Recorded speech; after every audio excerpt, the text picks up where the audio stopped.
Ladies and gentlemen, please help me welcome the reason why we're all back here to celebrate Summer and Hugo.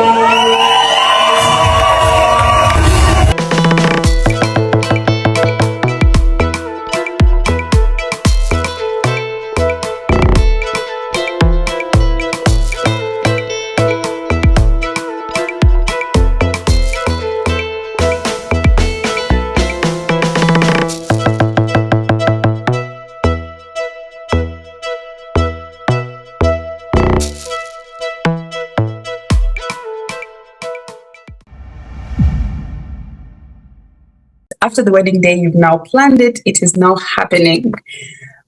Just a little side, like a step back. Were there any disagreements between you, like between yourselves of the wedding expectations, or was everything that you brought up, you agreed with each other immediately? Yeah. Yeah. Hugo is very whatever you want, whatever makes you happy. I don't think you ever told me no, did you? No. He was very. I love my husband. Yes. Oh, and I'm pretty sure that Hugo just wanted you to be happy, honestly. Yeah, and also he was just happy to be there. He was just happy to be there. He was just like, okay.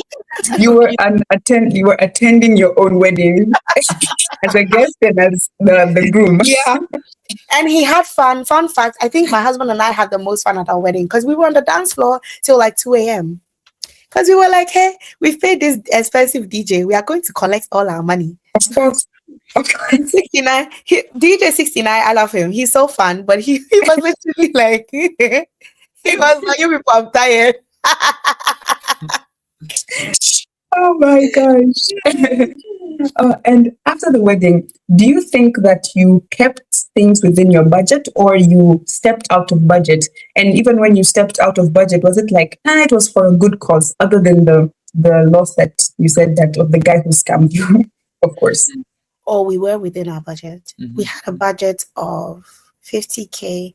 I think we were within the budget, actually. We did. When I think about it, we were within the budget. But I think at the end of the wedding, there was just, like photographers and videographers, they have time that they have to be there. So like they're paid for 12 hours or something like that. So at the end of the day, they'll tell you that, we were paid for 12 hours, but we spent more than 12 hours. So you need to give us our balance. So yeah, that was the only thing that maybe at the end of the day made the budgets go up. And we didn't one of the things that we hadn't factored in before was the live streaming. Because we actually thought that a lot of people were going to make it to Ghana, but like a bit, maybe a month to the time, we realized that no, people may not be able to make, so we need to provide live streaming. So we had to pay for live streaming, but we're actually glad that we did. Those live streaming guys, wherever you are, I love you. And I saw him one time at a party in Ghana, because I was in Ghana in December, and I told him that I'm so grateful, and I really am. I'm really grateful because Hugo's grandparents who were not there were able to watch. My family who couldn't make it to Ghana was able to watch, and we still watch. Our wedding is on YouTube, so we still go and click on the link sometimes. Sometimes when we are like bored, and we watch it, and we're so happy. It was money well spent. Yes, especially for the international community to follow what's happening. Yeah. That's really nice. Now, all after the wedding, reality starts to set in. Reality starts to set in. Before we talk about the things that now hit you after, what were the things that you did before the wedding, in terms of maybe where you're going to live, or maybe the money you've put aside after the wedding? What are the things that you did before that? After the wedding, you're like, wow, I'm so grateful I did that, because now it's helpful. It was getting an apartment. So we got an apartment before the wedding. So we had that down, we didn't, I moved in first, but we kind of furnished it. We spent money on the furniture. We got yeah, we had a car, we had like, and before we went to Ghana for the wedding, I did like a big grocery shopping. And before we were leaving, I cooked food and put it in the freezer. You know, I did like, I meal prepped for months, you know, and I kept it in the freezer. So when we came back, because I knew we were going to be exhausted, so I wasn't going to feel like cooking. We weren't going to feel like doing anything. So that was like really good. You know, we invested into the furniture. We got like the bed. We got like the closet stuff. We got so many things. So we were good. You know, we knew that we were good. Yeah, I think that was what we did. We really planned into that. We knew how much money was going to be coming in. We didn't rely at all on what the guests were going to give us. That was just an added bonus. But us, you know, we did what we had to do to make sure that when we come back, we're not going to be eating gari. Like something very important that you highlighted, that as you were planning for the wedding, you were also planning for the marriage at the same time. Because a lot of people are hit with the reality that, oh, you know, at our wedding, I'll invite all my rich cousins, uncles, and aunties. And then from the money they give us, that's when we'll start building a life for ourselves. Yeah, so that's a lot of wisdom. Yeah. And Hugo, do you have any other thing that you remembered? Yeah, well, definitely we're not at all looking for any profit or any return on investment. And once again, we're very thankful for all the people that just came, for the presents, for giving money to us. Even if they didn't have the money, they didn't give, that's all right. We were so happy to have you, okay? And I think one thing is when you get married, don't try to look for money from others, you know, and just I know it can be a big marathon, you know, to find an apartment, you know, to furnish, and as well to plan the wedding. But rely on yourself and compute well, you know, your budget, you know, and always try to save money for the furnishment, for instance, for the apartment. You know, don't put everything on the wedding, or at least, you know, try to let's say give some time, you know, have a gap, you know, between, you know, all the payment of the wedding and settling in the apartment. And, you know, very important. And after the wedding, so it's now marriage. What were for us, I know it's not really out there or common knowledge, what were the documentations that you needed to put in place in order for your marriage to be legal, and both in Ghana and in France? And what are the things that people are not aware about that you could share? Girl. French administration. Oh my gosh. Like, I think I'm going to talk about this because I'm usually the one that does like the administrative stuff, because I kind of work in that field anyway. But even me, actually, at a point, I was just tired. I was exhausted because there were even certain things that we forgot to do, which came back to bite us in the ass a bit. But it's fine. We sorted it out. So one thing about just marrying in France in general is that you have to do a publication of bans in the town hall. To make sure that you're eligible to get married, you know, and we forgot that. We didn't even know about it. We skipped that step entirely. So we did do the publication of bans in Ghana, at church and in the attorney general's office, I don't know, something like that. So we did the Ghanaian side, but we forgot. We thought that because we're getting married in Ghana, it wasn't necessary to do it in France. Forgetting that Hugo is French, you know, so every French person has to do that. And then after that, we had to obviously convert our marriage certificate into a French legally accepted one here. And child, it's a lot. You have to legalize the documents. You have to legalize everything. You have to legalize your birth certificate. You have to, so many things to legalize. And it was a lot. It was a lot. But by the grace of God, we were able to sail through that with help. Because we did get help. We got help from where help needed to come from. And then the French embassy in Ghana was such a big help as well, because I met a lady there, and she was very, very comprehensive. You know, she understood what was going through, and, you know, she really helped us. So I'm really grateful to her. But yeah, it's just a lot of paperwork. When you have everything, then it's simple. But when you don't have everything, then it's a bit complicated, you know. So yeah, I think it was fine, and I'm just grateful to God that he gave us the strength to go through all of it, because a lot of people would stop at, you know, I understand now why a lot of people just get married traditionally and don't do the whole church one, because the legal one is a lot, it's a hassle, but at the end of the day it's okay. You can get there. Yeah. And are these processes that one has to do before let's say the traditional, or even before or during or after? When is the best time that you think was perfect for doing the whole legal processes behind it? You can do it whenever, but I think that the law to sign the papers, the law in Ghana said we needed to do it, I think 2 days after, or no, after the traditional marriage, after the customary marriage had been held. So you can't do the legal marriage without having a customary marriage. Yeah.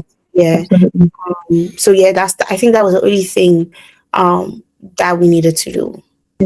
And were there any like outstanding budgets when it came to that? That even when a couple is budgeting, they should also not forget that to pay for certain documentations as a fee, or yeah.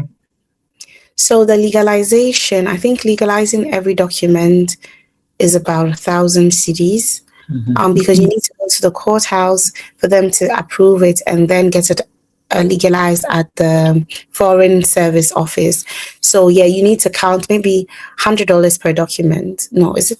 Yeah, maybe something like that. Or $80 per document or something like that. And also like the things that were not, for us, we live in France, so we need to translate the documents into French. So the things that needed to be translated need to be translated. So that also, I think every translation is like $80 per document, or €80 per document. So you need to set aside some money, I would say about €1,000 just for the documentation. Yeah. Because also you need to pay the taxes, you need to pay a whole lot of things. You need to set money aside for that as well, because it's important. Otherwise, marriage is not recognized. Yeah, that's very important, because you would go through all that hassle just to come and be like, we don't recognize your union. Exactly. Imagine. Very sad to hear. So during all these processes until now, is there something that you forgot to do in the midst of all this, that you think back and you're like, we actually never did that and we wanted to, or it maybe got forgotten in the midst of things? I think the thing that you had to do at the mairie, what was that? Yeah, I don't remember. What was the term again of this? Because he had to do a bachelor certificate proving that he hasn't been married before, and we forgot. Wow. But yeah, they're not really specific on their website, and as well try to reach them, and they're not. I mean, when you're facing the administrative part, it's really not sexy, at all. They care about you, they treat you, they misbehave a lot, especially when you're getting married to a foreign citizen.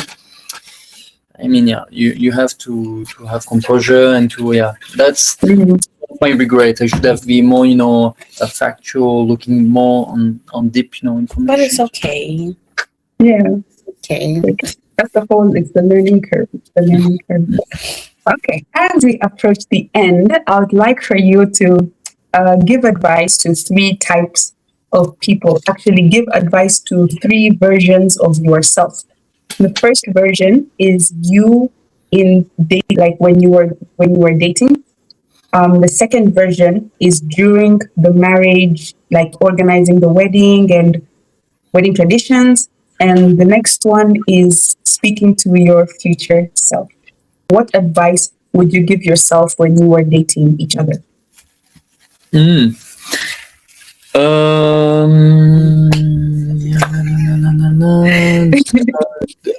Trust God, everything will go smoothly. Don't be afraid at all. Yes, don't stress at all. If it's God's will, he will provide of everything. And I would have say as well. And yeah, it's more an advice to all the people, that want to be married to, someone that is not from your culture. Just run for it. It's so nice, actually. It's so nice. It's good. It's beautiful. We have to mix. Go ahead. Yes. Doesn't matter the cliche, the stuff that you heard. Just go ahead. I love that energy. That was so funny. I love it. I mean, sorry for that, but there are no, it's all right to be different and be yourself. And Essy, what advice would you give yourself when you are dating, Hugo? I think it's be patient. Be patient. Everything will work out. Okay. Be patient. Everything will work out. Yeah, because men can, like, a man that loves you will be a sponge. He would soak everything that you will try to help him with or teach him, and vice versa. So even if you don't get a finished product that looks exactly how you want it to look, it's going to be fine. Yeah, that's what I'll say. Good advice. Yes, very, very, very good. And the next question is, what would you advise yourself when you were in the processes of the wedding? You can start with Hugo. What can I say? Listen to your wife. Listen to your wife, or at least to your future wife. Okay, listen to her and trust her. Trust her. Yeah.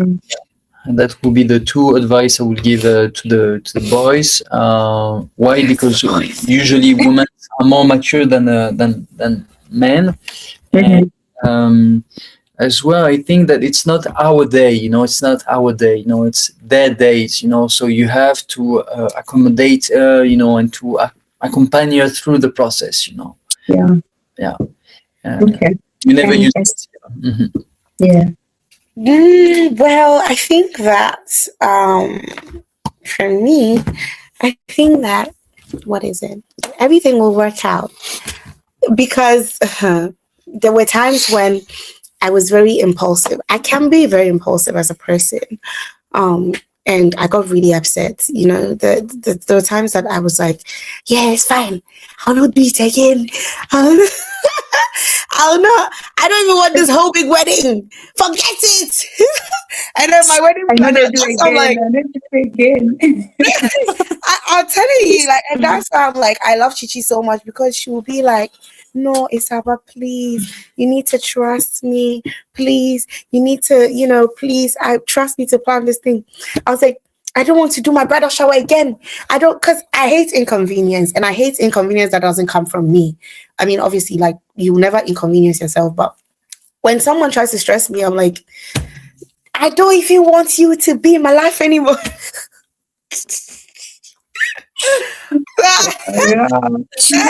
I think I tell myself to calm down, because everything's gonna work out. You'll be fine, child. You'll be fine. Your wedding's gonna be glorious. And what else will I tell myself? Yeah, like, just trust God that everything will be fine, that He's not going to disappoint you. Yeah, that's beautiful. And the last one, what can you send to your future self? Wow, that's a good one. I think I know what I'll tell my future self. I think that I'll tell my future self that the God who has started a great work is going to bring it to a glorious end. I think that's all. Because it's been God from day one. It's still God now. And if He has brought us from all the things that we were able to go through and come out of, that our wedding was so glorious and we're getting global recognition for our wedding, He can only do greater things. He can. This is just the tip of the iceberg. I just know that. So I'm telling my future self that your current self is preparing for the glory that lies ahead. Because I know it's going to be glorious, glorious, glorious, glorious, glorious. Amen. And Hugo, would you like to add to that? Wow, I think Essy just wrapped up everything. Yeah, I mean, what I could say, no, I would say something. I think I would say, wow, Hugo, Essy, you have done a great job. I mean, well done. You can thank yourself, and thank God as well. Yes, yes, yes. Thanks to him, for real. Yeah. Yeah. Yeah. But what you said is nice, Essy. I like it. I wanted to say it, but the way you said it was beautiful. Thank you, baby. Yeah, I love it, babe. You're Thank so you. smart. You're such a genius. Well, I came out of your ribs, so I guess you're the smart one. You're right, Jess. Oh, it's so adorable. Oh, wow.